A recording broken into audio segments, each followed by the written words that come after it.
আচ্ছা, তো first semester সবারই মোটামুটি এপ্রিলের ফার্স্ট উইকে হয়। হ্যাঁ, তো চেষ্টা করা হচ্ছে যে এই চ্যানেলে ফার্স্ট সেমিস্টারের সমস্ত টপিকগুলো ফিজিক্সের এবং ম্যাথের যাতে ওই এপ্রিলের ফার্স্ট উইকে মানে তোমাদের এক্সামের আগে একটা ক্র্যাশ কোর্সের মতো করিয়ে শেষ করে দেওয়া যায়। ঠিক আছে, তো যারা যারা চাইছো যে আগে আগে যাদের রিভাইজ করতে এখন প্রবলেম হচ্ছে বা টিউশনিতে এখন অবধি সিলেবাসগুলো পুরোপুরি শেষ হয়ে ওঠেনি, তারা আমার চ্যানেলটাকে ফলো করতে পারো, সাবস্ক্রাইব করে রাখতে পারো। প্রতিদিন মোটামুটি চেষ্টা করছি যে একটা করে যাতে ভিডিও দেওয়া যায় ফিজিক্সের এবং ম্যাথের, যাতে তোমাদের যে চ্যাপ্টারগুলো ফার্স্ট সেমিস্টারে এক্সাম হবে সেগুলো আমরা পড়িয়ে ফেলতে পারি ওই এক্সামের আগে রিভাইজের মতো করে। রিভাইজের মতো করে মানে পুরো ডিটেলসেই পড়ানো হবে, ধরে ধরেই পড়ানো হবে। হ্যাঁ, শুধুমাত্র একটু একটু করে টাইম দাও, তাহলে তোমরা এক্সামের জন্য পুরোপুরি রেডি হয়ে যাবে। তো চলো শুরু করা যাক। আজকে আমরা আলোটা স্টার্ট করছি।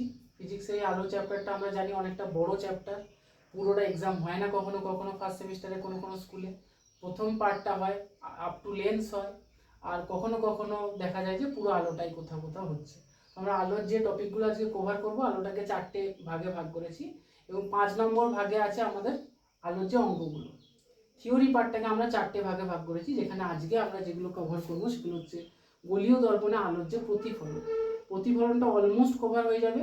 আর ইকুয়ালস টু 2f এর যে একটা প্রুফ আছে, সেই প্রুফটা একটু বড়, তাই আজকে আর এটা রাখছি না, ওটা নেক্সট ডে করানো হবে। আর তার সাথে যে দুটো গোলীয় দর্পণ আছে, আমরা জানি উত্তল দর্পণ অবতল দর্পণ, যারা পড়েছো জানো, সেগুলোর যে ব্যবহারগুলো সেটা পরের ক্লাসে নেক্সট ক্লাসে আমরা আলোচনা করব। ঠিক আছে, তো চলো স্টার্ট করা যাক। গোলীয় দর্পণ কি, প্রথমে এখান থেকে আমরা এই টপিকগুলো আমরা ঠিক করে করে যাব। তাহলে প্রথম হচ্ছে গোলীয় দর্পণ কি। তাহলে দেখো, আমরা এখন দেখতে পাচ্ছি যে মেলা যেখানে হয় বা কোনো শপ বা অনেকে গোলক নিয়ে আসছে না, কাঁচের গোলক নিয়ে আসছে, যেটা নিচে আলো জ্বালালে কি হচ্ছে আমরা নানা রকমের দৃশ্য দেখতে পাচ্ছি। তো আমরা যদি এরকম একটা গোলক গোলক ভাবি যেটা ফাঁপা, ভেতরটাতে কাঁচ নেই, মানে ভেতরটা ফাঁপা বাইরেটা কাঁচের, তো এমন একটা গোলক থেকে যদি আমরা একটু ধারের এইভাবে তল কেটে নিই, একটা তল যদি কেটে নিই, তাহলে কিরকম তলটা পাবো? আমরা একটা এই ধরনের তল পাবো না, যদি সাইড থেকে দেখি, যার একটা দিক থাকবে নিচু এবং একটা দিক থাকবে উঁচু। ঠিক তো? মনে করো একটা গোলক বা একটা প্লাস্টিকের বল ধরতে পারো তোমরা এটাকে। তো যদি এটা একটা প্লাস্টিকের বল হয়, তার যদি ধার থেকে আমরা একটু কেটে নিই একটু অংশ, তাহলে কিরকম একটা তল পাবো? এরকম একটা তল পাবো। অনেক সময় আমরা ক্রিকেট খেলেছি, খেলতে খেলতে আমাদের বল ফেটে গেছে, তখন আমরা দেখেছি এরকম অংশ ছিটকে গেছে। তো এই যে অংশটা আমরা পেলাম, এটা দুটো তল আছে দেখো। একটা হচ্ছে যে তলটা নিচু হয়ে গেছে ভেতর দিকের তল, আর একটা হচ্ছে উঁচু তল যেটা হচ্ছে বাইরের দিকের তল। ঠিক আছে, তো এই যে নিচু হয়ে গেছে যে তলটা, মানে যে তলটার অবনতি ঘটেছে, সেই তলটাকে আমরা কি বলবো? যে তলটার অবনতি ঘটে গেছে সেই তলটাকে আমরা বলবো অবতল। অবতল। ঠিক আছে, যে তলটা উঁচু দিক মানে বাইরের দিক, সেই তলটাকে বলা হয় হচ্ছে উত্তল। তাই না? নামের মিল পাচ্ছ, এটা উঁচু হয়ে রয়ে আছে তাই জন্য উত্তল, এটা নিচু হয়ে গেছে অবতল। হ্যাঁ, এবার এই কাঁচের তলটাকে যদি আমরা নিই আর যদি একদিক থেকে আলো ফেলি, যদি একদিক থেকে লাইট ফেলি, কি দেখবো আমরা? যে আলোটা এদিকে বেরিয়ে চলে যাচ্ছে, তাই তো? এদিকে বেরিয়ে চলে যাচ্ছে। এবার ধরো আমরা কি করব, একটা দিকে যদি আমরা প্রলেপ দিয়ে দিই, কিসের প্রলেপ দেবো স্যার? তাহলে আমরা অ্যালুমিনিয়ামের প্রলেপ দিতে পারি, রূপার প্রলেপ দিতে পারি, পারদের প্রলেপ দিতে পারি। ঠিক আছে, তো আমরা যদি প্রলেপ দিয়ে দিই একটাতে, একটা দিকে একটা কোনো অস্বচ্ছ বস্তুর যদি প্রলেপ দিয়ে দিই, তখন দেখবো যে আলো যদি আমি পাঠাই, তাহলে এই আলো কিন্তু আর এটাকে ভেদ করে এর অপোজিট দিকে যেতে পারছে না। তখন কি হবে আলোটা? আলো যদি আমি এইভাবে পাঠাই, এভাবে যদি পাঠাই, তাহলে আলো দেখবো আবার প্রতিফলিত হচ্ছে, মানে ধাক্কা খেয়ে ফিরে আসছে। ঠিক আছে, তো এইটাকে বলে আলোর প্রতিফলন। আমরা জানি যে আলো যখন একটা মাধ্যমে গিয়ে ধাক্কা খেয়ে আবার ফিরে আসে সেই মাধ্যমে, তখন সেটাকে আমরা প্রতিফলন বলি। আমরা আয়নাতে এই জিনিসটা লক্ষ্য করে থাকবো। কি লক্ষ্য করবো আয়নাতে? যে দেখবে আয়নার পেছন দিকটাতে একটা লাল রঙের প্রলেপ দেওয়া থাকে না, যার ফলে আলোটা কিন্তু ধাক্কা খেয়ে আসতে পারে। যদি প্রলেপটা না থাকতো, তাহলে কি আলোটা ধাক্কা খেয়ে আসতো না পেছন দিকে বেরিয়ে চলে যেত? হ্যাঁ স্যার, বেরিয়ে চলে যেত। তাহলে ওই প্রলেপটা আছে বলেই আমার আলোটা কি হচ্ছে? প্রতিফলিত হচ্ছে। দেখবে কারোর ঘরে হয়তো পুরনো আয়না থেকে থাকবে, তো তো সেই আয়নায় কখনো কখনো দেখা যায় যে কোনো কোনো প্রলেপ কোথাও কোথাও উঠে গেছে কোনো কোনো জায়গায়। তো ধরো সেই সমস্ত জায়গাগুলোতে দেখবে আমরা কিন্তু মুখের ছবি দেখতে পাই না, দেখবে আলোটা কিন্তু ভেদ করে চলে যায়, ঠিক আছে। তো এই কারণে প্রলেপ দেওয়া হয়। যদি দর্পণ বানাই আমরা, তাহলে এবার দেখো আমরা দুটো দিকেই প্রলেপ দিতে পারি, ঠিক আছে। আমরা দু রকম আঁকতে পারি। যেমন একটা আমরা আঁকতে পারি এরকম করে, ধরো এই তলটাকে আমরা দুবার আঁকলাম, ঠিক আছে। এবার এই তলটাই আমরা যদি অবতল দিকটাতে প্রলেপ দিয়ে দিই, নিচু হয়ে দিকটা তো স্যার এক্ষুনি বললেন যে অবতল দিক, তাহলে এই অবতল দিকটাতে যদি আমরা প্রলেপ দিয়ে দিই, তাহলে কি দেখবো যে উত্তল দিকটাতে আলো আসছে এবং প্রতিফলিত হয়ে চলে যাচ্ছে। তাহলে এইটাকে আমরা কি বলবো তখন? উত্তল দর্পণ। কি বলবো গো? উত্তল দর্পণ। কেন কেন এটাকে আমরা উত্তল দর্পণ বলবো? কারণ আলো কোন তলে প্রতিফলিত হচ্ছে? উত্তল তলে। তাহলে তাই জন্য এটাকে আমরা বলবো উত্তল দর্পণ, ঠিক আছে। আবার এটা যদি উত্তল তলটাতে প্রলেপ দিয়ে দিই, এই যে উত্তল দিকের তলটাতে যদি আমরা প্রলেপ দিয়ে দিই, তখন এই দিক থেকে আলো পাঠালে তো আর প্রতিফলিত হবে না। আয়নার পেছন দিকে কি আলো পাঠালে প্রতিফলিত হয় যে দিকটাতে প্রলেপ থাকে? না, হয় না। তাহলে এখন যদি আমরা এই দিকটাতে পাঠাই আলো, তখন দেখবো আবার ফিরে আসছে। এখানেও প্রতিফলিত হচ্ছে, কিন্তু এটা কোন তলে প্রতিফলিত হচ্ছে? এটা অবতলে প্রতিফলিত হচ্ছে। যে যে দিকটা অবতল দিক ছিল, ভেতরের দিক ছিল, আলোটা সেই দিকে প্রতিফলিত হচ্ছে, তাই না? তাহলে এইটাকে আমরা তখন বলবো অবতল অবতল দর্পণ। তাহলে উত্তল দর্পণ অবতল দর্পণ কাকে বলে বোঝা গেল? কিভাবে উত্তল দর্পণ তৈরি হয়, কিভাবে অবতল দর্পণ তৈরি হয়। এবার কাকে বলে এগুলো আমি বলছি, দেখো। গোলীয় দর্পণ কাকে বলে? গোলীয় দর্পণ হচ্ছে যে দর্পণ গোলকের অংশ, তাকেই গোলীয় দর্পণ। যে দর্পণ একটা গোলকের অংশ, এই যে এই দর্পণগুলো, এটা তো গোলকের থেকে তৈরি করা হয়েছে, গোলকের থেকে কেটে নেওয়া হয়েছে। তাহলে এই দর্পণগুলো তো গোলকের অংশ স্যার, হ্যাঁ। তাহলে এগুলোকে আমরা কি বলবো? গোলীয় দর্পণ। গোলীয় দর্পণ কয় প্রকারের হয় গো? দুই প্রকারের হয়। কি কি? একটা হচ্ছে উত্তল দর্পণ, আর একটা হচ্ছে অবতল দর্পণ। তাহলে স্যার উত্তল দর্পণ কাকে বলে? উত্তল দর্পণ হচ্ছে যে যদি গোলীয় দর্পণের উত্তল তল প্রতিফলক রূপে কাজ করে। কি বললাম? যদি গোলীয় দর্পণটির উত্তল তলটি প্রতিফলক রূপে কাজ করে, তখন সেটাকে আমরা বলবো উত্তল দর্পণ। প্রতিফলক কি? যারা জানো না প্রতিফলক কি, দেখো আমরা আগে আমরা আঁকতাম যে আলো এইভাবে এসে পড়ছে, এরকম মাঝে আমরা অবিলম্ব আঁকতাম এবং এইভাবে আলো কিন্তু ফিরে যাচ্ছে। তাহলে এই যে তলটাতে আলো প্রতিফলিত হচ্ছে, এই তলটাকে আমরা কি বলতাম গো? এটাকে প্রতিফলক বলতাম, তাই না? এটাকে প্রতিফলক বলতাম। এটাকেই বলা হচ্ছে প্রতিফলক তল। তাহলে এখানে কোন জায়গাটাতে আলো এসে ফিরে যাচ্ছে? আলোর প্রতিফলনটা কোথায় হচ্ছে? এই তলে হচ্ছে। এই যে এইখানে আসছে আলো, আবার ফিরে যাচ্ছে, এইখান দিয়ে এলো, আবার ফিরে যাচ্ছে। তাহলে আমার এখানে প্রতিফলক তলটা উত্তল দিক না অবতল দিক? হ্যাঁ স্যার, এটা তো উত্তল দিক। অবতল দিকটাতে তো আপনি প্রলেপ দিয়ে দিয়েছেন, তাহলে এটাকে ওই জন্য বলছি উত্তল দর্পণ। এটাতে আবার উত্তল দিকটাতে প্রলেপ দিয়ে দিয়েছি, তাহলে কোন দিকটায় প্রতিফলন হচ্ছে আলোর? অবতল দিকটাতে, তাই এটা অবতল দর্পণ। তাহলে যদি এটার সংজ্ঞাটা আরেকবার বলছি, ভালো করে শোনো। যে গোলীয় দর্পণে উত্তল তল প্রতিফলক রূপে কাজ করে, তাকে বলা হয় উত্তল দর্পণ। যে গোলীয় দর্পণের অবতল তল প্রতিফলক রূপে কাজ করে, তাকে বলা হয় অবতল দর্পণ। কাকে বলে এগুলো তোমরা লিখবে, আমি কোশ্চেনগুলো বলতে বলতে যাবো, হ্যাঁ, তোমরা লিখতে লিখতে থাকবে। এবার দেখো আমরা কটা স্বাভাবিক জীবনের এক্সাম্পল নেব। এবার এই যে উত্তল দর্পণ অবতল দর্পণ, এটা অ্যাকচুয়ালি দেখতে কেমন হয় একটা আইডিয়া দিই তোমাদেরকে। এই চামচটা দেখতে পাচ্ছ? দেখো এই চামচের একটা দিক যেন মনে হচ্ছে ঢুকে গেছে না? এখানটা দেখো, একটা দিক যেন মনে হচ্ছে ঢুকে গেছে না? আর এই দিকটা যদি আমরা দেখি, এই দিকটা যেন মনে হচ্ছে উঁচু হয়ে আছে। তাহলে দেখো এই দর্পণটার এই ঢুকে যাওয়া দিকটা অবতল দর্পণের মতো দেখাচ্ছে, এবং এই উঁচু হয়ে যাওয়া দিকটা উত্তল দর্পণের মতো দেখাচ্ছে। তাহলে চামচটা তো এক সেকেন্ড।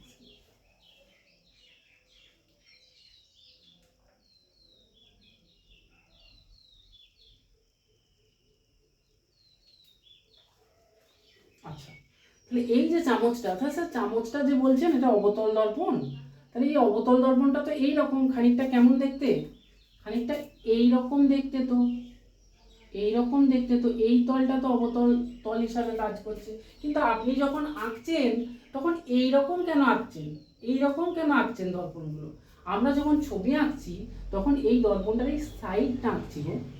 যখন ছবিটা আঁকছি, এটা আমার ছোটবেলায় বুঝতে অসুবিধা হতো, তোমরা দেখবে এই দর্পণের আমরা এই সাইডটা আঁকছি, হ্যাঁ, তাই জন্য আমাদের দেখতে ওরকম লাগছে। এবার তোমাদেরকে যদি আমি এই চামচটাকে সাইড থেকে দেখাই, সাইড থেকে দেখো এরকম লাগছে না? এই সাইডটাকে লক্ষ্য করো, এই সাইডটা দেখো, দেখতে এরকম লাগছে না? তাহলে এই জন্য আমরা এইভাবে ছবিগুলো আঁকবো। হ্যাঁ, তো যাই হোক, এবার এই চামচটা একটা এক্সাম্পল নিই। চামচটার যে দিকটা ঢুকে গেছে নিচু দিক, সেই দিকটাতে যদি আমি আমার মুখকে দেখি, তখন কি দেখবো? যখন খুব কাছে নিয়ে আসবো দেখবো আমার মুখটাকে অনেক বড় দেখাচ্ছে। এগুলো মন দিয়ে শুনবে, কেন দেখাচ্ছে সেগুলো আমরা আস্তে আস্তে আস্তে আস্তে যত ক্লাস এগোবে জানতে পারবো। হ্যাঁ, সেগুলোর এক্সপ্লেনেশন পাবো। এখন শুধু শোনো, বোঝার চেষ্টা করো। দেখো, এই চামচটা যদি আমি এই ভেতরের দিকটাতে মুখটা দেখি আমার, তখন যত কাছে আনবো আমি বড় দেখবো মুখটাকে। এবং এই চামচটাকে যদি একটু দূরে নিয়ে যাই, দেখবো যে মুখটা যেন উল্টে গেল, তাই না? এই মুখটাকে আমি দেখবো উল্টে গেছে, মানে আমার মাথাটাকে নিচের দিকে দেখবো এবং আমার এই মুখটাকে দেখবো উপর দিকে। অবশীর্ষ করে দেয়, অবশীর্ষ মানে উল্টে দেয়। মানে যদি এই পেনটাকে রাখি, এই পেনটা আমি দর্পণে কেমন দেখবো?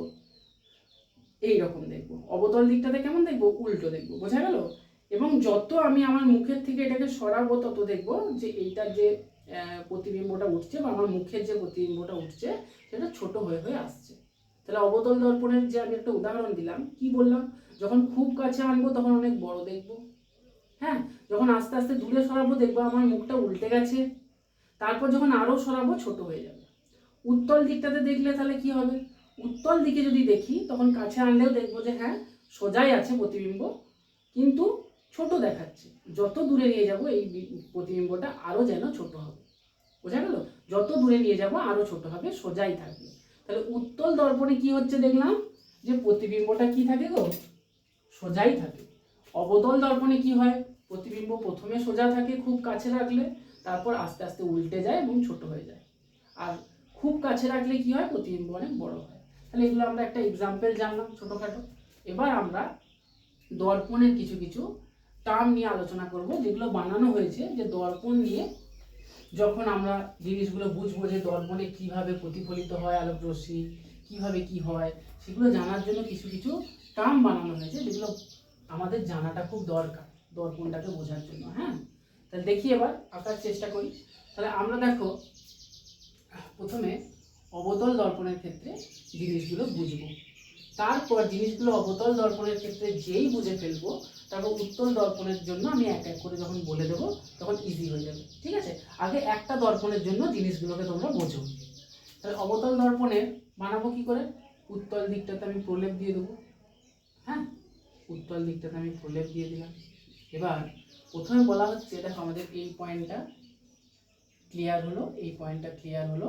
এবার আমরা এই পয়েন্টটা করছি। মেরু, মেরু কাকে বলছে? এই যে অবতল দর্পণের যে প্রতিফলক তলটা আছে, এর যে মধ্যবিন্দু, এর যে মধ্যবিন্দু, এই যে মাঝের বিন্দুটা, একে বলা হয় মেরু এবং এটাকে পি দ্বারা ডিনোট করা হয়। পি দ্বারা কেন ডিনোট করা হয়? কারণ মেরুর ইংরাজি দেখো পোল, আমরা বলি না নর্থ পোল, সাউথ পোল, উত্তর মেরু, দক্ষিণ মেরু, সেই জন্য এখানে মেরুকে পি দ্বারা ডিনোট করা হয়। তাহলে মেরু কাকে বলে যদি আমাদের জিজ্ঞেস করে, তাহলে আমরা কি বলবো গো? যে কোনো দর্পণের, সেটা উত্তলই হোক অবতলই হোক, প্রতিফলক তলের যে মধ্যবিন্দু, কোনো দর্পণের প্রতিফলক তলটা যেটা মধ্যবিন্দু, সেটাকে আমরা বলবো মেরু। হলো? মেরু বোঝা গেল। এবার হচ্ছে বক্রতা কেন্দ্র। কিছুই নয় মেরুটা, দর্পণটা প্রতিফলক তল এটা, আর এটার যেটা মধ্যবিন্দু সেটাই মেরু। এবার আসছি বক্রতা কেন্দ্রে। বক্রতা কেন্দ্র কি? দেখো ভাই, এই যে দর্পণটা, আচ্ছা দুটো দর্পণই আমি এঁকে দিই, হ্যাঁ, তাহলে বলতে সুবিধা হবে।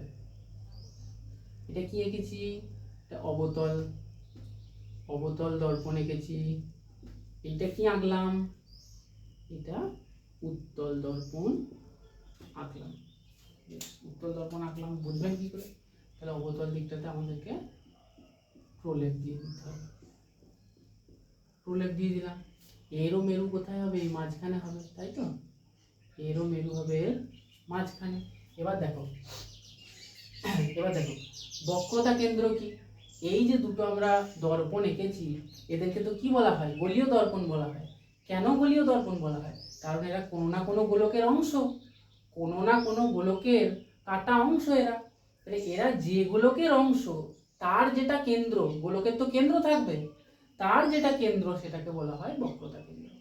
কি বললাম বোঝা গেল? এই গোলীয় তলটা কোনো না কোনো গোলকের অংশ। তাহলে আমি ভাবছি ধরো যে এইরকম একটা গোলক ছিল, সেই গোলকটার থেকে আমি এই জায়গাটা কেটে এই দর্পণটাকে বানিয়েছি। তাহলে এই গোলকের একটা কেন্দ্র তো আছে, হ্যাঁ গোলকের কেন্দ্র তো থাকবেই। তাহলে এর যে কেন্দ্র সেটাকে বলা হয় বক্রতা কেন্দ্র, যেটাকে সি ফর সেন্টার, সি দিয়ে লেখা হয়। বোঝা গেল? তাহলে বক্রতা কেন্দ্র কাকে বলে গো? এরও বক্রতা কেন্দ্র থাকবে, এরও বক্র থাকবে, এটাও কোনো না কোনো গোলকের অংশ, সেই গোলকের কেন্দ্রকে বলবো আমরা বক্রতা কেন্দ্র। তাহলে বক্রতা কেন্দ্র কাকে বলে? কোনো গোলীয় দর্পণ যে গোলকের অংশ তার কেন্দ্রকে বলে বক্রতা কেন্দ্র। এবার এই গোলকটার যেমন বক্রতা কেন্দ্র আছে, তেমন ব্যাসার্ধও থাকবে। অসংখ্য ব্যাসার্ধ থাকতে পারে। আমরা জানি কেন্দ্র থেকে, যেমন বৃত্তের ক্ষেত্রে যদি আমি বলি, কেন্দ্র থেকে বৃত্তের উপরে যে কোনো বিন্দুতে যদি আমরা টাচ করি ব্যাসার্ধ পাবো। তাহলে এগুলো সব ব্যাসার্ধ একই মাপের হবে। এখানে আমার আঁকাটা একটু গোলকটা ডিমের মতো হয়ে গেছে বলে একটু বাড়া কমা হচ্ছে সাইজটা, কিন্তু যদি এটা পারফেক্টলি আঁকা যায় লেড কম্পাস দিয়ে, তখন আমরা দেখবো যেগুলো সব ব্যাসার্ধ হচ্ছে, তাই না? এই ব্যাসার্ধগুলো, এই ব্যাসার্ধগুলোকে বলা হয় বক্রতা ব্যাসার্ধ। তাহলে বক্রতা কেন্দ্র যখন আমি বললাম, কি বললাম? যে এই গোলীয় দর্পণগুলি যে গোলকের অংশ তার কেন্দ্রকে বলা হয় বক্রতা কেন্দ্র। তাহলে বক্রতা ব্যাসার্ধ যখন বলবো, কি বলবো? যে গোলীয় দর্পণগুলি যে গোলকের অংশ তার তার ব্যাসার্ধকে বলবো বক্রতা ব্যাসার্ধ। কি? যে এই গোলীয় দর্পণগুলি বা অবতল দর্পণ বা উত্তল দর্পণ যে গোলকের অংশ তার ব্যাসার্ধকে বলবো বক্রতা ব্যাসার্ধ। সহজ জিনিস, এগুলো তেমন কিছু নয়। প্রধান অক্ষ কি? প্রধান অক্ষ হচ্ছে যে এই যে যদি আমরা কেন্দ্রকে আর মেরুকে যোগ করি যে কোনো দর্পণে, এটারে যদি আমরা কেন্দ্রকে আর মেরুকে যোগ করি এবং দুদিকে বাড়িয়ে দিই, তখন একটা সরলরেখা পাবো না গো? হ্যাঁ, একটা সরলরেখা পাবো। তাহলে এই সরলরেখাটাকে বলা হয় প্রধান অক্ষ। তাহলে কেন্দ্রকে আর মেরুকে যোগ করলে যে সরলরেখা পাওয়া যায় তাকে প্রধান অক্ষ বলে। এবার তার আগে গোলীয় দর্পণটা যোগ করতে হবে আমাদেরকে, যখন আমরা সংজ্ঞা দেবো যে কোনো গোলীয় দর্পণে কেন্দ্র এবং মেরুকে যুক্ত করলে যে সরলরেখা পাই তাকে আমরা বলবো প্রধান অক্ষ। বেশ, এই অবধি হলো। এবার আসছি আমরা প্রধান ছেদ। প্রধান ছেদটা কি? আচ্ছা, একটু তাড়াতাড়ি হয়ে যাচ্ছে কি? প্রধান ছেদটা কি? প্রধান ছেদ হচ্ছে, প্রধান ছেদটা আমি একটু আইডিয়া দিই। দেখো, আমরা গোলক থেকে কেটে দর্পণ বানাচ্ছি, তো সব সময় সমান কাটবো এমনটা তো নয়। কখনো কখনো হতে পারে যে আমরা ধরো একটা দর্পণকে কাটলাম, সেই দর্পণটা হয়তো এই রকম হলো, মানে এই দুটো দিক সমান হলো না, তাহলে এদেরকে সমান করতে হবে, তাহলে আমি কাজ করবো কি করে? এটা কি দেখতে ঠিক লাগছে? এর মধ্যবিন্দু দরকার, মেরু দরকার, এর কেন্দ্র আছে, যুক্ত করব, প্রধান অক্ষ পাবো, তাহলে এগুলো দিয়ে কাজ করবো কি করে যদি দুদিকটা সমান না হয়? তার জন্য আমাদেরকে প্রধান ছেদ নিতে হয়। প্রধান ছেদ কি? তাহলে এই যে অংশটা, যদি আমি একটা তল কল্পনা করি, যে তলটা এসে একে কেটে দিল, এইভাবে কেটে সমান করে দিল, দিয়ে যে বৃত্তচাপটা পেলাম আমরা, এটা তো বৃত্তচাপ বলি, যে বৃত্তচাপটা আমরা পেলাম সেটাকে আমরা বলবো প্রধান ছেদ। ঠিক আছে? এবার এটা যদি আমি সংজ্ঞা বলি তাহলে কি বলবো? যে প্রধান অক্ষের সাথে লম্ব যে তল, প্রধান অক্ষের সাথে লম্ব তল যদি তোমার এই দর্পণটাকে কেটে, সরি না, এটা বলা যাবে না। প্রধান অক্ষের সাথে লম্ব যে তল দর্পণকে ছেদ করে দুদিকটা ধরো সমান করে দিচ্ছে, তাহলে এইটাকে আমরা বলবো হচ্ছে তোমার হচ্ছে প্রধান ছেদ। দর্পণের যে অংশটা নিয়ে আমরা কাজ করব, ঠিক আছে? তাহলে প্রধান ছেদ হয়ে গেল। এবার আসছি আমরা সমতল দর্পণের বক্রতা ব্যাসার্ধের ক্ষেত্রে। তাহলে বক্রতা ব্যাসার্ধ তো আমরা জানলাম যে কোনটা বক্রতা ব্যাসার্ধ হয়, কোনটা বক্রতা ব্যাসার্ধ হয় না। তো এইটা হচ্ছে আমাদের বক্রতা ব্যাসার্ধ, এইটা হচ্ছে আমাদের বক্রতা ব্যাসার্ধ। এবার যদি এবার যদি একটা দর্পণ থাকে যেটা সমতল দর্পণ, মানে আমাদের বাড়ির আয়না, যেটাতে আমরা মুখ দেখি নিজেদের, সেই আয়নাটা কেমন হয় গো? এরকম হয় তো, এরকম হয়। এইখানে আমি দাঁড়িয়ে নিজের মুখটা দেখি আয়নাতে, এখানে দেখি নিজের মুখটা, তাই না? কিন্তু আমরা এতক্ষণ কি দেখলাম? দর্পণের যে ছবি দেখলাম তাতে দেখলাম বক্রতল ছিল, এটা তো সমতল। তাহলে এর ব্যাসার্ধ, সমতল দর্পণের ব্যাসার্ধ যদি জিজ্ঞেস করে যে বলো তো সমতল দর্পণের ব্যাসার্ধ কি, তখন আমরা কি করে বলবো? তখন বলতে গেলে কি করে ভাবতে হবে আমাদেরকে জিনিসটা, যে দেখো যদি একটা অনেক বড় গোলক হয়, একটা ধরো অনেক বড় গোলক, ধরো এত বড় গোলক একটা, ঠিক আছে, তার থেকে যদি আমরা একটা ছোট্ট অংশ নিই, এইটুকুনি অংশ আমরা নিলাম, দেখো এইটুকুনি অংশ যদি আমরা নিই, এটা দেখতে সমতলের মতো লাগছে না গো? হ্যাঁ স্যার, এটা তো সমতলের মতো লাগছে। তাহলে আমরা যদি একটা বড় গোলক, গোলকের অংশ হিসাবে একটা দর্পণকে নিই, অনেক বড়, তখন বুঝতে পারবো যে এটা সমতলের মতো হবে, সেটা সমতল দর্পণের মতো হবে। কিন্তু সেটাকে এইটুকু বড় নিলে হবে না, অনেক বড় নিতে হবে, তবে হবে। কারণ এইখানেও তো কিছু না কিছু কার্ভ থাকবে।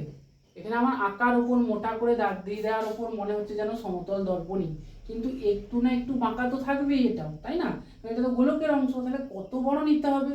অনেক বড়। যেমন পৃথিবীর উপর আমরা বসে আছি, দাঁড়িয়ে আছি, খেলছি, আমরা যদি পৃথিবীর একটা অংশ নিই, বলি যে তোমার বাড়িটা একটা গোলকের ওপর আছে, তুমি যদি না জানতে, বিশ্বাস করতে কি যে গোলকের ওপর আছে, তুমি বলতে না সমতলের ওপর আছে, বক্রতল, গোলক তো বক্রতল, না এটা তো সমতলের মধ্যে আছে। তাহলে আমরা যদি অনেক বড় গোলককে কল্পনা করি, তার একটা ছোট্ট অংশকে নিই, তখন সেটা সমতলের মতো ক্রিয়া করে। তাহলে এর ব্যাসার্ধকে কি বলা হয়? বড়, অনেক বড় যদি হয় গোলকটা, তার ব্যাসার্ধকে বলা হবে অসীম। তাহলে যদি বলে সমতল দর্পণের ব্যাসার্ধের দৈর্ঘ্য কত, কেমন হয়, বলবো অসীম দৈর্ঘ্য হয়। বোঝা গেল? তাহলে এটা আমাদের কমপ্লিট করা গেল। একটু দাঁড়াও, একটু রেস্ট নিই।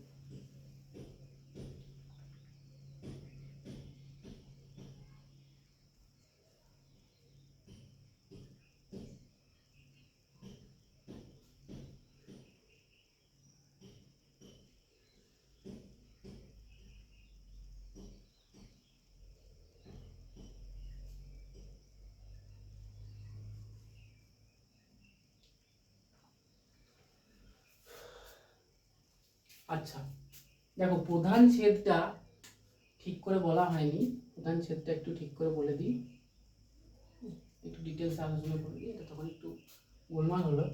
এটা একটু দেখো, ধরো কোনো একটা গোলীয় দর্পণ আছে, যেটা অসমান ছিল দুটো প্রান্ত, এদিকটা একটু ধরো বড় আছে, তখন এটাকে কাজ করার জন্য আমাদেরকে কি করতে হবে? এখান থেকে কেটে নেওয়াটা খুব আবশ্যক। তবে এই জায়গাটা দিয়ে, এই বৃত্তচাপটা দিয়ে, এটা যেটা আমরা দেখতে পাচ্ছি, এই বৃত্তচাপ দিয়ে আমরা কাজ করতে পারবো। অ্যাকচুয়ালি একে বলা হচ্ছে প্রধান ছেদ, ঠিক আছে? এবার এই প্রধান ছেদটা হবে কি করে সংজ্ঞাতে, সেটা বলতে হবে। এটা মেরু ধরো, এটা ধরো বক্রতা কেন্দ্র, আর এইটা ধরো প্রধান অক্ষ। তাহলে প্রধান অক্ষের সাথে লম্ব ভেবে যদি আমি একটা তল কল্পনা করি, এবং সেই তলটা ধরো এইভাবে আসছে আসছে আসছে, এইভাবে কেটে দিল দর্পণটা, যে অংশটা পড়ে থাকবে সেই বৃত্তচাপের মতো অংশটাকে আমরা বলবো প্রধান ছেদ। বোঝা গেল?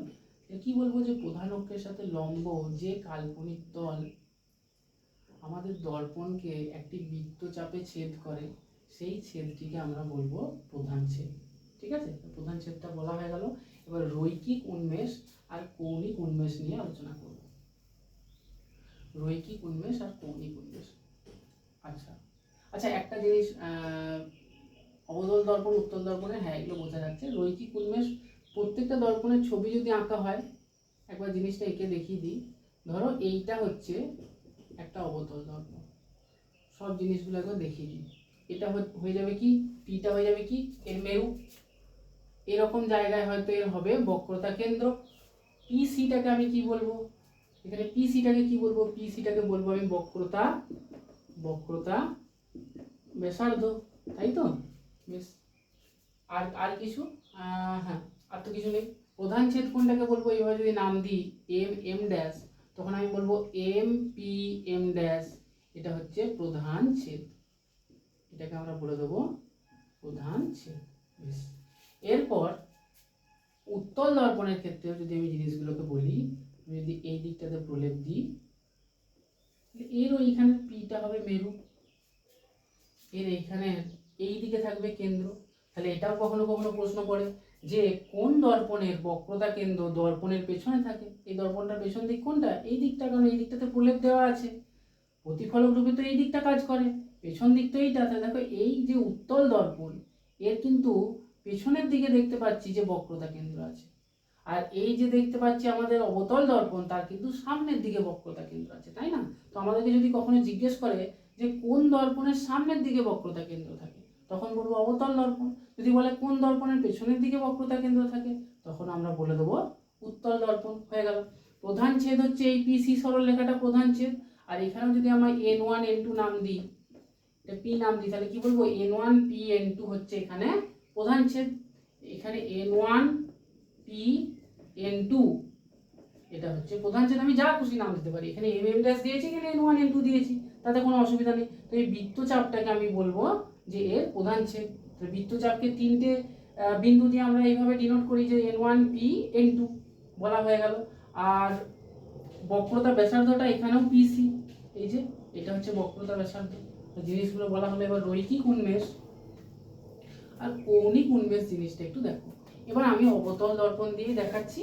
অবতল দর্পণে যদি জিনিসগুলো তোমরা বোঝো, যে জিনিসগুলো অবতল দর্পণে বোঝালে উত্তল দর্পণেও বুঝবে, সেগুলো আমি এখানে দেখাবো। দেখো তাহলে এই যে প্রধান ছেদ দর্পণের, এই প্রধান ছেদের দুটো প্রান্ত বিন্দু আছে না? হ্যাঁ, দুটো প্রান্ত বিন্দু রয়েছে। একটা হচ্ছে আমার এখানে এম, আর একটা হচ্ছে এখানে এম ড্যাশ। এই প্রান্ত বিন্দুটাকে যদি আমি যোগ করে দিই, একটা রেখা পাবো। এই রেখাটাকে বলা হয় রৈখিক উন্মেষ। এই রেখাটাকে বলা হয় রৈখিক উন্মেষ বা শুধু উন্মেষও বলে কখনো কখনো। তাহলে আমাকে যদি ডেফিনেশন জানতে চাই, আমি কি বলবো? যে দর্পণের প্রধান ছেদের প্রান্ত বিন্দু দুটির সংযোজক সরল রেখাকে বলা হয় রৈখিক উন্মেষ বা উন্মেষ। কি বললাম? যে দর্পণের প্রধান ছেদের, এটা প্রধান ছেদ, এর যে দুটো প্রান্ত বিন্দু তাদের সংযোজক সরল রেখাকে বলা হয় রৈখিক উন্মেষ বা উন্মেষ। ঠিক আছে? এবার তাহলে রৈখিক উন্মেষ হয়ে গেল। কৌণিক উন্মেষ কাকে বলে? কৌণিক উন্মেষ হচ্ছে এই যে প্রান্ত বিন্দু দুটোকে যোগ করলে যেমন রৈখিক উন্মেষ পাচ্ছি, মানে রেখা পাচ্ছি, তাই এটা রৈখিক উন্মেষ। যদি আমি এই প্রান্ত বিন্দুটাকে কেন্দ্রে যোগ করি, তাহলে এরা কেন্দ্রে একটা কোণ করে না? এরা দুজনকে যদি আমি কেন্দ্রে যোগ করি, এরা তো কেন্দ্রে একটা কোণ উৎপন্ন করে। এই কোণটাকে বলা হয় কৌণিক উন্মেষ। এই কোণটাকে বলা হয় কৌণিক উন্মেষ। বোঝা গেল? তাহলে রৈখিক উন্মেষ, কৌণিক উন্মেষ বলে দিলাম। কৌণিক উন্মেষের সংজ্ঞা যদি বলতে বলা হয়, কি বলবো? যে দর্পণের প্রধান ছেদের প্রান্তবিন্দু দ্বয় কেন্দ্রে যে কোণ উৎপন্ন করে তাকে বলা হয় কৌণিক উন্মেষ। এবার আমরা প্রতিফলনের সূত্রগুলো জানবো। অনেকটা আমাদের কভার হয়ে গেছে, প্রতিফলনের সূত্রগুলো এবার আস্তে আস্তে জানবো। দেখো, আলোর প্রতিফলন আমরা ছোট থেকে পড়ে আসছি। আলোর প্রতিফলনের যে কি গুরুত্ব, আমরা আলোর প্রতিফলনের জন্যই আজকে দেখতে পাচ্ছি, তোমরা দেখতে পাচ্ছ এই বোর্ডে আলো পড়ছে, তারপরেই আমি দেখতে পাচ্ছি বোর্ডটাকে আমার চোখে এসে যখন পড়ছে, তাই না? তো আমরা সব কিছু দেখার অনুভূতি, এগুলো যে হয়, এগুলো সব আলোর প্রতিফলনের জন্যই হয়। আমরা প্রতিফলনকে নিজে এক্সপিরিয়েন্সও করেছি ছোট থেকে। আমরা আয়না নিয়ে সেটাতে সূর্যের আলো ফেলতাম, আবার সেই আয়নাটা নিয়ে সেই সূর্যের আলোটাকে আবার ঘরের মধ্যে ফেলতাম, বা কারো বন্ধুর চোখের মধ্যে ফেলতাম, তাকে অস্বস্তিতে ফেলতাম, তাই না? তো এই যে প্রতিফলন আলো, এই প্রতিফলনের যে সূত্র বা প্রতিফলন কি, সেগুলো আমরা আগে সব পড়েছি, না পড়া কিছুই নয়। তবু আমি প্রতিফলনের সূত্র দুটো একবার তোমাদের কাছে ডিসকাস করে দিচ্ছি। হ্যাঁ, আমি এটা একটা আঁকলাম, এটা হচ্ছে প্রতিফলক তল। একটা তল লাগবে, প্রতিফলক তল। যেমন এই বোর্ডটা একটা প্রতিফলক তল, এর মধ্যে আলো এসে ফিরে যাচ্ছে, তেমন একটা প্রতিফলক তল লাগে। এবার এই তলটাতে একটা আলোক রশ্মি ধরো এলো, একটা আলোক রশ্মি এসে পড়লো। এবার একটা আলোক রশ্মি বলে কিন্তু কিছু হয় না, সরি, হ্যাঁ, আলোক রশ্মি গুচ্ছ এসে পড়ে, কিন্তু আমরা বোঝার সুবিধার জন্য এখানে একটা একে এইভাবে দেখাই। আলোক রশ্মির একা একটা আলোক রশ্মির কোনো অস্তিত্ব নেই, তাই না? বিম অফ লাইটস বলা হয়, আমরা পড়েছি ছোটবেলায় 7-এ। তাহলে আলোক রশ্মি এসে পড়লো, যে আলোক রশ্মিটা এসে আপাতিত হলো বা এই প্রতিফলক তলের উপর এসে পড়লো, একে আমরা বলে থাকি আপতিত আলোক রশ্মি। আপতিত আলোক রশ্মি। এই যে তো যে বিন্দুটাতে পড়লো, এখানে একটা বিন্দুতে পড়লো না, এই বিন্দুটাকে আমরা বলি, এই বিন্দুটা আমরা একটা নাম দিয়ে দিই, হ্যাঁ এখানে বলবো না, এটা একটা নাম দিয়ে দিলাম, ও ধরো নাম দিয়ে দিলাম। তাহলে এই ও বিন্দুটা কি গো, এটা হচ্ছে আপতন বিন্দু,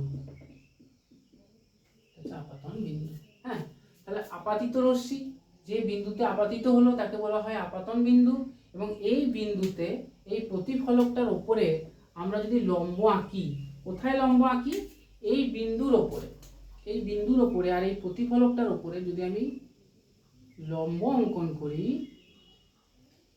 তাহলে এই লম্বটাকে বলা হয় অভিলম্ব। এটাকে কি বলা হয় গো, অভিলম্ব বলা হয়। তারপর কি হয়, এখানে ধাক্কা খেলো প্রতিফলক তলে এবং এই আলোক রশ্মিটা ফিরে আবার চলে গেল। তীর চিহ্ন দিয়ে আমরা দেখালাম যে আলোক রশ্মি এই পথে এলো এবং ফিরে চলে গেল। তাহলে প্রতিফলনের পর যে আলোক রশ্মিটা ফিরে যায় তাকে আমরা কি বলবো, প্রতিফলিত রশ্মি। প্রতিফলিত রশ্মি, বুঝা গেল? তাহলে এই তো হচ্ছে প্রতিফলন। এইভাবে প্রতিফলনটা আমি এখানে আঁকা কেন শেখালাম, এটা তো ছোট ছেলের জিনিস, কিন্তু আমরা গলীয় তলে একটু পরেই কিন্তু আপাতিত রশ্মি, প্রতিফলিত রশ্মি আর অভিলম্ব আঁকবো। তাই এটা এখন তোমরা মনে রাখো যে কিভাবে আঁকা হলো। যখন গলীয় তলে আমরা আঁকবো তখন সেই জিনিসটা একটু ডিফারেন্ট হবে, কিন্তু এই কনসেপ্টটা মাথায় না থাকলে তো হবে না। অ্যাকচুয়ালি আঁকবো তো এইভাবেই, তো এই কনসেপ্টটা কিন্তু আমাদেরকে মাথায় রাখতে হবে। এবার দুটো সূত্র আমরা বলি। একটা সূত্র ছিল, দেখবে যে এই যে কোণটা, এটাকে কি বলা হয়, আপাতন কোণ। এই কোণটাকে বলা হয় আপতন কোণ। আর এই কোণটাকে বলা হয় হচ্ছে প্রতিফলন কোণ। প্রতিফলন কোণ। আমরা আপাতন কোণের মান আই ধরতাম, প্রতিফলন কোণের মান কি ধরতাম, আর ধরতাম। এবং একটা এই সূত্রটা দ্বিতীয় সূত্র, এটা এই দ্বিতীয় সূত্রটা আমাদের সব সময় মনে থাকতো যে আই ইকুয়ালস টু আর, মানে আপাতন কোণ যা হবে প্রতিফলন কোণও তাই হবে। আলো অভিলম্বের সাথে যে কোণ করে আপাতিত হবে আবার অভিলম্বের সাথে সেই কোণ করেই ফিরে যাবে। এটা হচ্ছে আলোর প্রতিফলনের কিন্তু তোমার কি বলবো সূত্র, দ্বিতীয় সূত্র। প্রথম সূত্র তাহলে কি, দ্বিতীয় সূত্রটা তো খুব সোজা। এই দ্বিতীয় সূত্র থেকে তোমাদেরকে আমি একটা কোশ্চেন দিই, যে ধরো আপাতন কোণ, আমি বললাম আপাতন কোণ 45 ডিগ্রি, তাহলে প্রতিফলন কোণ কত, প্রতিফলন কোণ কত, এটা ভাবো। এটা ভাবতে ভাবতে আমি 1 নম্বর সূত্রটা বলছি। হ্যাঁ, এটা আনসার দেবে তোমরা কমেন্টে। যদি আপাতন কোণ 45 ডিগ্রি হয় তাহলে প্রতিফলন কোণ হবে। আমি কি বললাম, সূত্রটা কি, যে আপাতন কোণ যা হবে প্রতিফলন কোণও কিন্তু তাই হবে। বেশ, দ্বিতীয় সূত্র কি গো, দ্বিতীয় সূত্র বলছে যে আপতিত রশ্মি, প্রতিফলিত রশ্মি, আপতিত রশ্মি, প্রতিফলিত রশ্মি এবং এই অভিলম্ব যেটা আমি এঁকেছি, এই তিনটে একই সমতলে থাকবে। এটা বলতে অনেকের অসুবিধা হয়, জিনিসটা আগে তোমরা বোঝো, তোমরা বুঝে ফিল পাও না বলে বলতে অসুবিধা হয়। দেখো, ধরো এটা আপাতিত রশ্মি, এটা এসে পড়লো, এটা হচ্ছে অভিলম্ব, এটা হচ্ছে প্রতিফলিত রশ্মি। এই তিনটে একই প্লেনে থাকে, তার মানে কি এটা কখনো উপরে আর এটা নিচে এমনটা কিন্তু হবে না। এই তিনটা একদম সোজাসুজি থাকবে, এমন সোজাসুজি থাকবে। এটা উপরে উঠে যাবে, এটা একটু নিচে নেমে যাবে, এটা একটু নিচে নেমে যাবে, এটা উপরে উঠে যাবে, এমন হবে না। সবসময় একটা সোজাসুজি একটা প্লেনের মধ্যে বা সমতলের মধ্যে এই তিনটে জিনিস কিন্তু থাকবে। কি, আপাতিত রশ্মি, প্রতিফলিত রশ্মি আর হচ্ছে অভিলম্ব। এবার আপাতিত রশ্মি, প্রতিফলিত রশ্মিটা সবাই বলতে পারি আমরা, কিন্তু অভিলম্বটা বলার সময় আমাদের মনে হয় যে দ্বিতীয় সূত্রটা তো স্যার অনেক বড়। কারণ অভিলম্বটা বলার সময় আমাদের বলতে হয় যে অভিলম্বটা কোথায় আছে, কোথায় আছে, আপাতন বিন্দুতে আছে এবং কার উপর আছে, কার সাথে এটা লম্ব, এই প্রতিফলকটার সাথে লম্ব। তো এটা বলতে হবে। এবার পুরো জিনিসটা আমি একবার ধীরে ধীরে বলছি, তোমরা মন দিয়ে শোনো। আপাতিত রশ্মি, প্রতিফলিত রশ্মি এবং আপাতন বিন্দুতে অঙ্কিত অভিলম্ব একই সমতলে থাকে। কি বললাম, আপাতিত রশ্মি, প্রতিফলিত রশ্মি এবং আপাতন বিন্দুতে প্রতিফলকের ওপর অঙ্কিত অভিলম্ব একই সমতলে থাকে। ঠিক আছে, প্রতিফলনের দুটো সূত্র আমাদের বোঝানো হলো, বলা হলো, এগুলো আমরা সব জানতাম, তবুও বলা হলো। এটার যে আনসারটা এটা করবে তোমরা, এটা হোমওয়ার্ক দিলাম। আর একটা কোশ্চেন দিচ্ছি তোমাদেরকে। ধরো বললো যে কোনো আলোকরশ্মি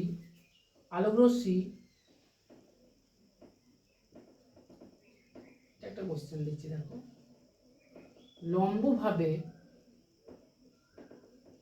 আলোকরশ্মি লম্বভাবে আপতিত হলে আপাতন কোণের মান কত? আপাতন কোণের মান কত? আলোকরশ্মি যদি লম্বভাবে আপতিত হয়, এটা তো তির্যকভাবে, বাঁকাভাবে, তির্যক মানে বাঁকাভাবে আপতিত হয়েছে, যদি লম্বভাবে পড়ে, এরমভাবে পড়ে, তাহলে তখন আপাতন কোণ কত? ঠিক আছে, এটাও আমাকে বলবে কমেন্টে। এটা দ্বিতীয় নম্বর কোশ্চেন। হ্যাঁ, এটা সেকেন্ড কোশ্চেন, সেকেন্ড বলে আনসারটা লিখবে। এটা ফার্স্ট কোশ্চেন, ফার্স্ট লিখে এটার আনসারটা লিখবে। ঠিক আছে, এই দুটো কোশ্চেন এখান থেকে করবে। এবার গোলীয় দর্পণের ক্ষেত্রে কিভাবে আপাতিত রশ্মি, প্রতিফলিত রশ্মি আর অভিলম্বটা আমরা আঁকবো সেটা দেখব। নর্মালি তো এটার ক্ষেত্রে তো আমরা দেখলাম যে সমতলের ক্ষেত্রে কিভাবে আঁকবো। এবার গোলীয় দর্পণ যদি হয় তাহলে তার তলটা কিরকম হবে, বক্রতল হবে। তো সেটার ক্ষেত্রে আমরা কিভাবে আঁকবো সেটা এরপর দেখবো। হ্যাঁ, দুটোর ক্ষেত্রেই দেখবো, উত্তল দর্পণের ক্ষেত্রেও দেখবো, অবতল দর্পণের ক্ষেত্রেও দেখবো। এই দুটো লিখে নাও, তারপর আমি মুছে দিচ্ছি এটা। হ্যাঁ, বেশ, চলো। দেখো, দর্পণের আমাদের দুটো ছবি আছে সিলেবাসের অন্তর্ভুক্ত। প্রত্যেকটা ছবিরই আমরা একটু করে আইডিয়া দেবো। অবতল দর্পণটা আছে সিলেবাসে, উত্তল দর্পণে কীভাবে ছবি আঁকতে হবে আইডিয়া দেবো।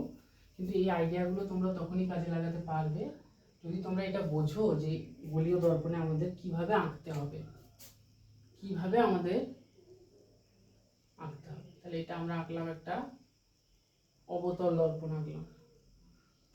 এইটা ধরো একটা উত্তল দর্পণ আঁকলাম। এটা প্রধান ছেদ রেখে দিলাম, প্রধান ছেদ রেখে দিলাম। এবার আমরা দেখবো যে কিভাবে আঁকা যায়।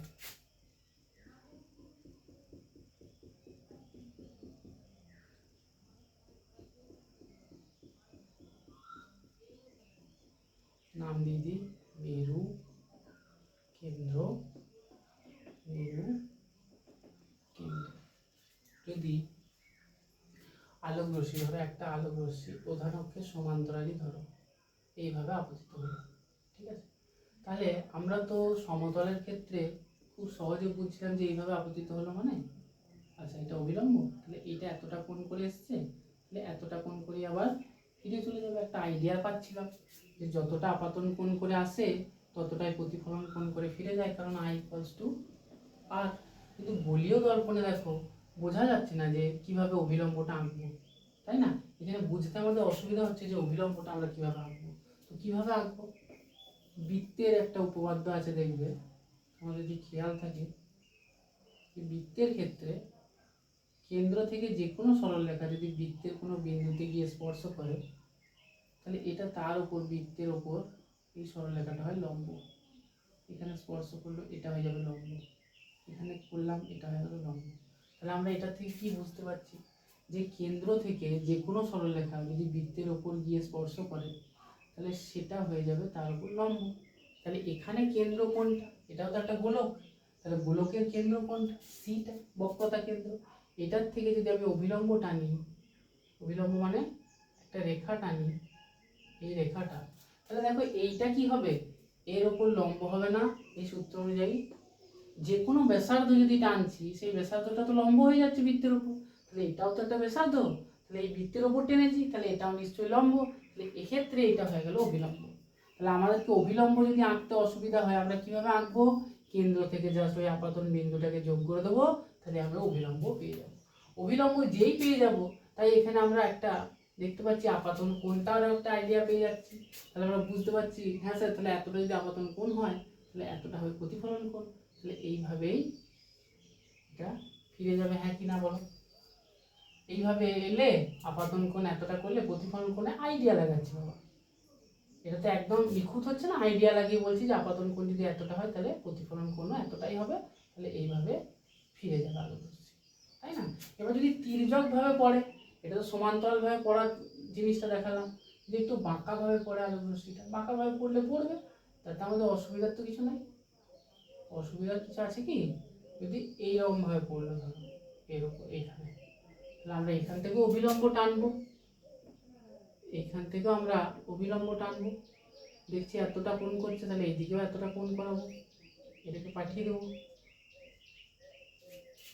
কিন্তু আঁকতে পারছি। আচ্ছা, কোণটা একটু বড় হতো, কোণটা একটু বড় হতো, এরকম ভাবে চলে যাচ্ছে, তাই না? তাহলে এখানেও আমরা আঁকতে পারছি, আঁকার কোনো অসুবিধা নেই। তাহলে উত্তর লেন্সটাও দেখো দেখানোর আচ্ছা দরকার আছে। দেখো, মনে করো এইভাবে একটা আলোক রশ্মি এলো, এর ক্ষেত্রেও সমান্তরালটা দেখে নাও, এই সমান্তরালভাবে আসে, আমরা কেন্দ্র থেকে অভিলম্ব টানবো, এবার কেন্দ্র তো পেছনে, আমরা একটা রেখা টানবো পেছন থেকে এইভাবে এইভাবে এইভাবে এইভাবে, তাহলে এইটা হয়ে যাবে অভিলম্ব, এটা হয়ে যাবে অভিলম্ব। এবার কোণ কত ডিগ্রি করেছে? কোণ এত ডিগ্রি করেছে, এই দিকেও তাহলে এত ডিগ্রি করবে, কীভাবে ফিরে যাবে আলোক রশ্মিটা? এইভাবে এই দিকে এসে বাইরের দিকে ফিরে চলে যাবে, তাই তো? যদি তির্যক আলোক রশ্মি আসে, ধরো এইভাবে আলোক রশ্মি এলো, নিচেও তো আসতে পারে ভাই, উপরে আঁকছি নিচেও আসতে পারে, তো যদি এরকম ভাবে অভিলম্ব আঁকি, এটা সোজা চলে এসছে, হয়তো কেন্দ্র দিয়েই চলে এসছে, তাহলে সমান্তরালটা আমরা কাটছি। হ্যাঁ, এবার এখানেই তির্যক তোমাদেরকে দেখাচ্ছি। দেখো, মনে করো একটু তির্যক ভাবে এসছে, এই দিক থেকে যদি এরকম এসছে, কেন্দ্র থেকে যদি অভিলম্ব টানা হয় কেমন হবে? কেন্দ্র থেকে যদি আপাতন বিন্দুতে অভিলম্ব টানা হয় কেমন হবে? এরকম হবে, এতটা কোণ করেছে, তাহলে এই দিকেও এতটা কোণ করবে, এরকম করে ফিরে যাবে। এই দিক থেকে যদি আসে তির্যক, তাহলে কেন্দ্র থেকে যদি এখানে অভিলম্ব টানা হয় কেমন হবে? এত ডিগ্রি কোণ করেছে, তাহলে এখানেও এত ডিগ্রি কোণ করে ফিরে যাবে, ঠিক আছে? তাহলে এইভাবে আমরা কিন্তু আপাতিত রশ্মি, এটা যেমন আপাতিত রশ্মি, এটা প্রতিফলিত রশ্মি, এবং এটা হচ্ছে অভিলম্ব, এইভাবে অভিলম্ব আঁকতে পারবো, তাহলে এইভাবে আমরা করতে পারবো, ঠিক আছে?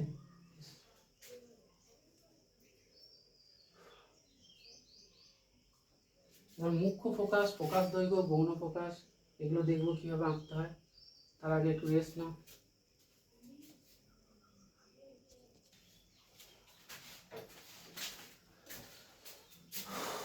দেখো, আমাদের মুখ্য ফোকাস, ফোকাস দৈর্ঘ্য, গৌণ ফোকাস, ফোকাস রিলেটেড জিনিসগুলো বাকি আছে।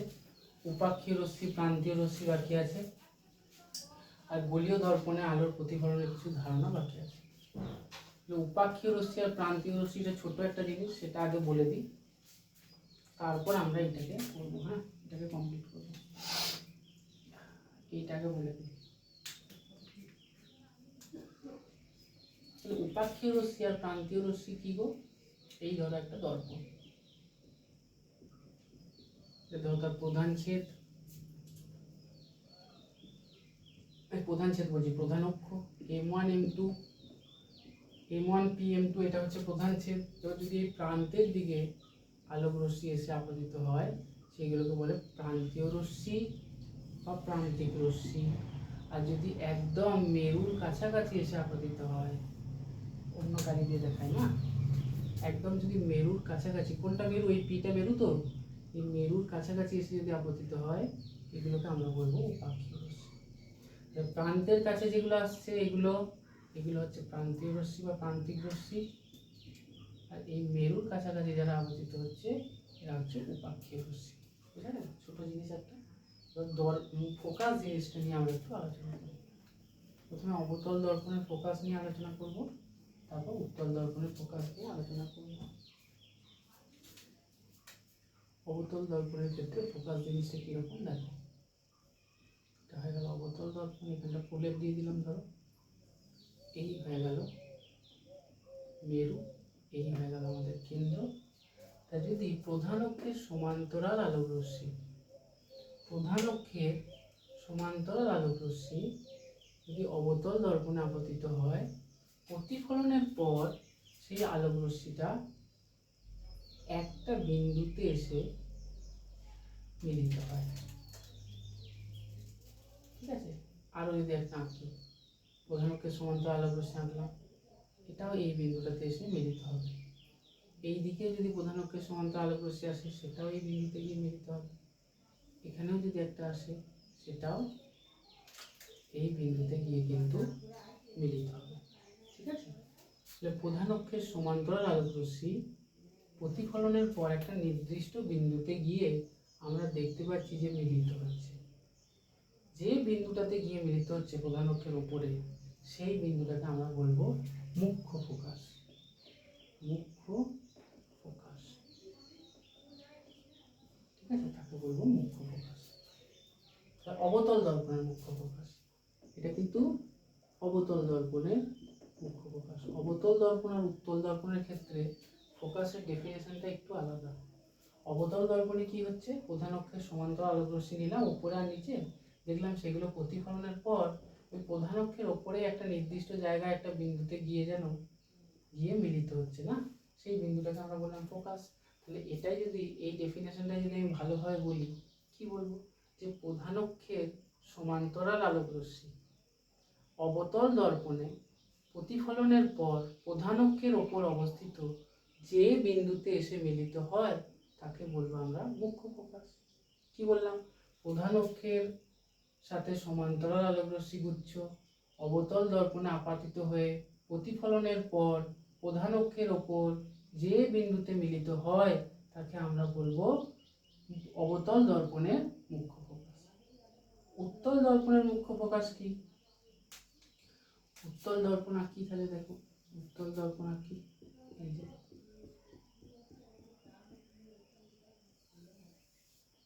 মেরু কেন্দ্র হয়ে গেল, প্রধান ছেদটাকে নাম দিয়ে দিই, এখানে নাম দিয়ে নেব এম ড্যাশ, এখানে নাম দিয়ে দিই এম ড্যাশ, এম ড্যাশ, আর কিছু দেওয়ার দরকার নেই। ঠিক আছে, এখানেও আমি সমান্তরাল আলোক রশ্মি যদি ফেলি,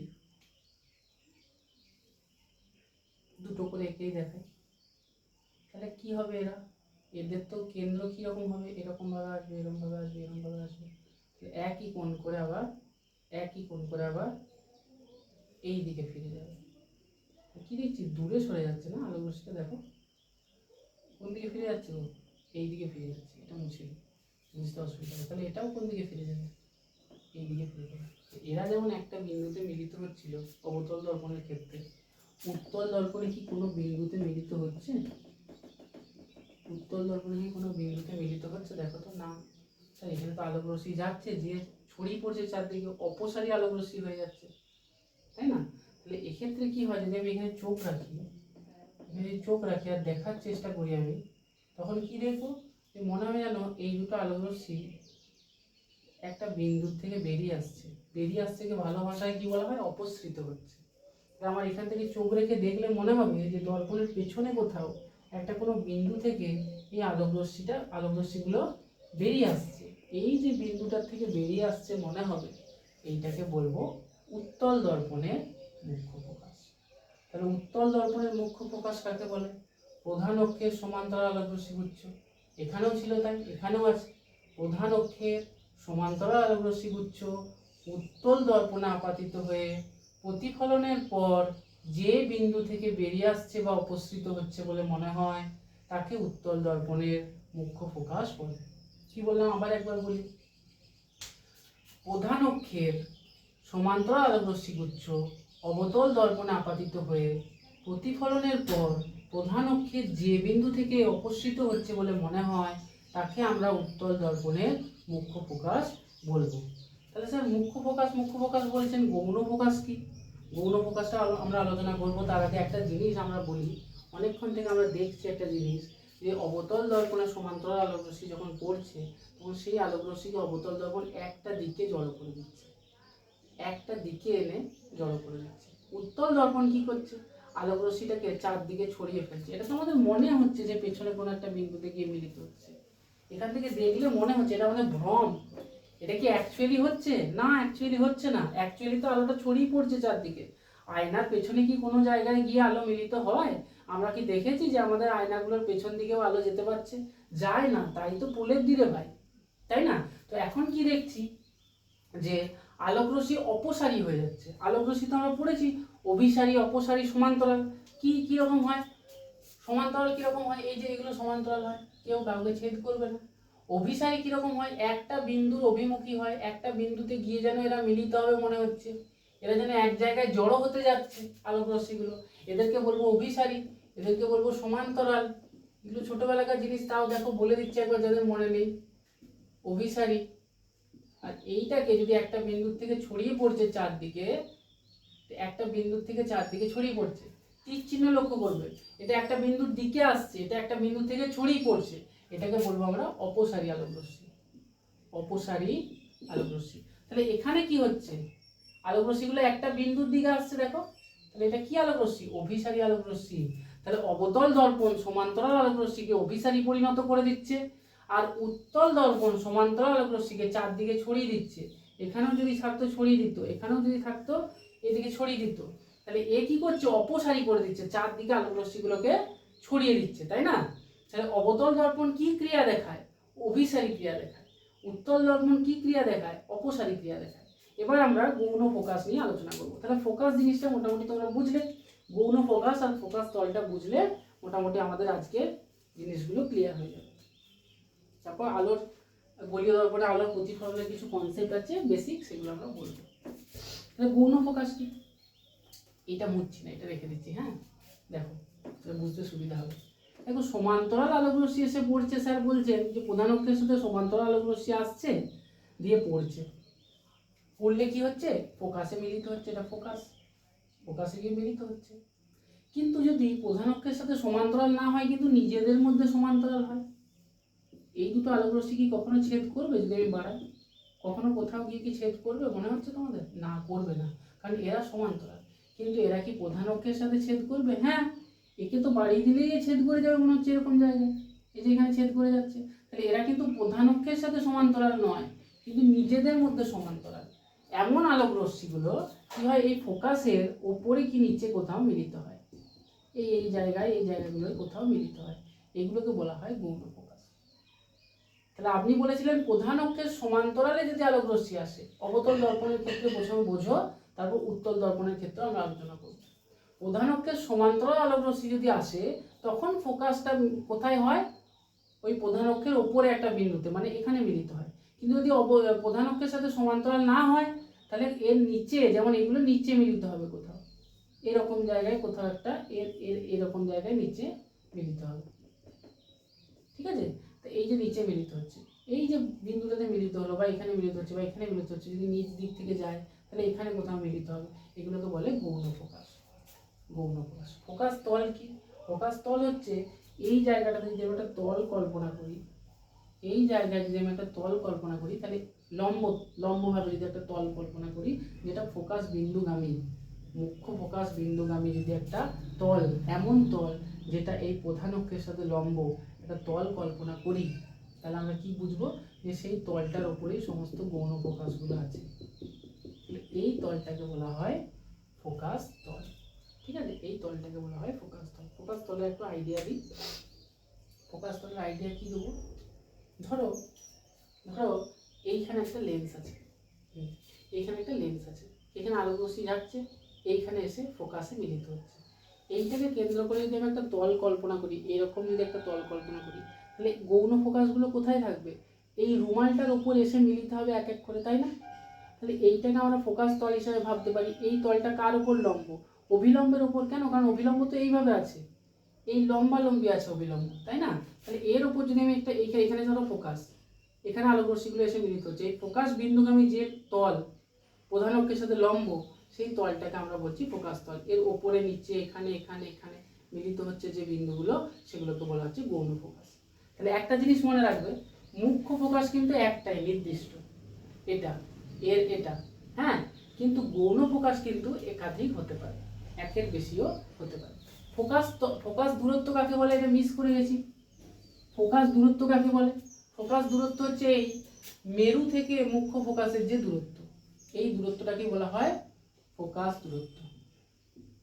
ফোকাস দূরত্ব একে কি দ্বারা ডিনোট করা হয়? এফ দ্বারা ডিনোট করা হয়। আর এই যে বক্রতা ব্যাসার্ধ, এটা এখানে বক্রতা ব্যাসার্ধকে পিসি, এটাকে আর লেখা হয়। এই আর এফ এর মধ্যে একটা সম্পর্ক আছে, ফোকাস দূরত্ব আর বক্রতা ব্যাসার্ধের মধ্যে একটা সম্পর্ক আছে। কি সম্পর্ক? কি সম্পর্ক তোমরা দেখে বুঝতে পারছো কি? যে এই ফোকাস দূরত্বটা আর এইটা দুটো যেন সমান, মানে এফ থেকে পি আর সি থেকে এফ, এই দুটো যেন সমান, তারা ক্লিয়ার করেছে ওটা বোঝা যাবে। ফোকাস দূরত্বটা, ফোকাসটা হয় সব সময় কেন্দ্র আর মেরুর মাঝে। তাহলে এই এফপি আর সিএফ এই দুটো হয় সমান, মানে এইটাও যদি এফ হয় এইটাও হবে এফ। আর এইটা পুরোটাকে আমি কি বললাম? বক্রতা ব্যাসার্ধ। এটাকে আমি কি দিয়ে ডিনোট করা যায় বললাম? আর দিয়ে। তাহলে আর ইকুয়ালস টু কি হবে গো? F plus F. বোঝা যাচ্ছে? এইটাও এফ, এইটাও এফ, তাহলে আর মানে এই পুরোটা। তাহলে আর মানে কি হবে? এফ প্লাস এফ, আর এফ প্লাস এফ মানে কি হয়? 2f। তাহলে আর ইকুয়ালস টু 2f। এটা হচ্ছে বক্রতা ব্যাসার্ধ এবং ফোকাস দূরত্বের মধ্যে সম্পর্ক, যেটা আমরা পরের দিন কিন্তু প্রমাণ করব। ঠিক আছে? এবার ফোকাস তল হলো, গৌণ ফোকাস হলো, মুখ্য ফোকাস হলো, বাকি কি রইলো? গোলীয় দর্পণে আলোর প্রতিফলনের কিছু ধারণা। আচ্ছা, গৌণ ফোকাস যেটা, ফোকাস তল যেটা, সেটা উত্তল দর্পণের ক্ষেত্রে দেখায়নি না গো। দেখি দাঁড়াও, উত্তল দর্পণ যদি হয় তাহলে তার গৌণ ফোকাস আর ফোকাস তল কেমন হবে? কেমন হবে? এমনই হবে, কিন্তু এর পেছন দিকে হবে। এর এখানে ধরো ফোকাস, এখানে ধরো কেন্দ্র। হ্যাঁ, তাহলে এই ফোকাসের মধ্যে আমরা মনে করবো যদি এরকম করে আলো রশ্মি যায় এইভাবে চলে যাবে, এরকম যায় এইভাবে চলে যাবে, এরকম আলো রশ্মি যায় এইভাবে চলে যাবে, এরকম আলো রশ্মি যায় এইভাবে চলে যাবে। হ্যাঁ, তাহলে এবার এই যে আলোক রশ্মি চলে যাচ্ছে, আমাদের মনে হবে যদি এখান থেকে দেখি যে আলোক রশ্মিগুলো এই বিন্দুটার থেকে বেরিয়ে আসছে, আমাদের কি মনে হবে গো? আলোক রশ্মিগুলো এই বিন্দুটার থেকে বেরিয়ে আসছে, তাই না? তাহলে এবার এইখানে যদি সমান্তরাল, প্রধান অক্ষের সাথে সমান্তরাল না হয় আগেরটারই মতো, কিন্তু নিজেদের মধ্যে যদি সমান্তরাল হয়, যেমন এই আলোক রশ্মি দুটো, আমি যদি বলি এইরকম দুটো আলোক রশ্মি, এরা নিজেদের মধ্যে সমান্তরাল, কিন্তু এরা প্রধান অক্ষের সাথে সমান্তরাল নয়। তাহলে এরা কি করবে? এরা যদি এইভাবে যায়, তখন এদেরকে আমার যেন মনে হবে এর নিচে কোথাও মিলিত হচ্ছে, বা এই দিক থেকে যদি আঁকি তাহলে আমার এরা কোথায় মিলিত হবে? এর উপরের থেকে কোথাও বেরিয়ে আসছে বলে মনে হবে। সরি, মিলিত হবে না, উত্তল দর্পণের ক্ষেত্রে আমাদের অপসৃত হচ্ছে বলে মনে হয়। ঠিক আছে? তো আমার মনে হবে যে এই পাশ থেকে কোথাও থেকেও বেরিয়ে আসছে, এইখান থেকে যেন মনে হবে বেরিয়ে আসছে, তাই না? তো এই যে বিন্দুগুলো, এগুলোকে বলবো গৌণ ফোকাস। আর এইখানে যে তলটা কল্পনা করতে পারবো এই প্রধান অক্ষের সাথে আর ফোকাস বিন্দুগামী, সেই তলটাকে আমরা বলে দেবো ফোকাস তল। একই কনসেপ্ট, কনসেপ্ট তো একই। এর মধ্যেও তোমরা যে যে জিনিসগুলো বুঝতে পারবে না, মনে হবে যে স্যার আরেকবার এই জিনিসগুলো ক্লিয়ার করে দিলে ভালো হয়, এগুলো এখনো ক্লিয়ার হলো না ঠিক করে, সেগুলো আমাকে কমেন্টে জানাবে। আমি পরের ক্লাসে খুব ভালো করে সেগুলো আবার ধরিয়ে ধরিয়ে ক্লিয়ার করবো। ঠিক আছে? চাপের কিছু নেই। গোলীয় দর্পণে আলোর প্রতিফলনের কিছু ধারণা। গোলীয় দর্পণে আলোর প্রতিফলনের কি ধারণা? দুটোই ধারণা আছে, যে কখন ফোকাস দিয়ে যায় আর কখন কেন্দ্র দিয়ে গেলে কেমন হয়, সেটাই বলার আছে। সেটা লাস্ট বলে আজকের ক্লাসটা শেষ করব। যদি সমান্তরাল আলোক রশ্মি হয়, এটা অবতল দর্পণ ধরে নাও। উত্তল দর্পণের ক্ষেত্রে বেরিয়ে আসছে মনে হবে আর কিছুই নয়, আমরা অবতল দর্পণের ক্ষেত্রেই বুঝি, কারণ সিলেবাসে আমাদেরকে অবতল দর্পণেরই ছবি আঁকতে দেবে। তাহলে সমান্তরাল আলোক রশ্মি যদি যায়, কি আপাতিত হয় অবতল দর্পণের উপর, তাহলে আমরা জানি যে দাদা এখানে এফ আছে, ফোকাস আছে, এখানে কেন্দ্র আছে, এরা ফোকাসে এসে মিলিত হবে, এরা ফোকাসে এসে মিলিত হবে। আমরা বলতে পারি ফোকাস দিয়ে বেরিয়ে যাবে, ফোকাস দিয়ে নির্গত হবে প্রতিফলনের পর, এটা ফোকাসে। এবার অভিলম্ব যদি টানতে হয় কেন্দ্র থেকে টানতে হবে, সেটা তো শিখিয়েছি যে অভিলম্ব মানে কেন্দ্র থেকে বৃত্তের উপর যে কোনো সরলরেখা, সেটা হয় লম্ব হয় ওই বৃত্তের সাথে, তাহলে এগুলো অভিলম্ব হয়ে যাবে। এবার যদি কেন্দ্র থেকেই সরলরেখা যায়, যদি ধরো এফ, এটা ধরো সি, যদি সরলরেখাটা কেন্দ্র থেকেই যায়, তাহলে আবার কেন্দ্র দিয়েই ফিরে আসবে। কেন স্যার?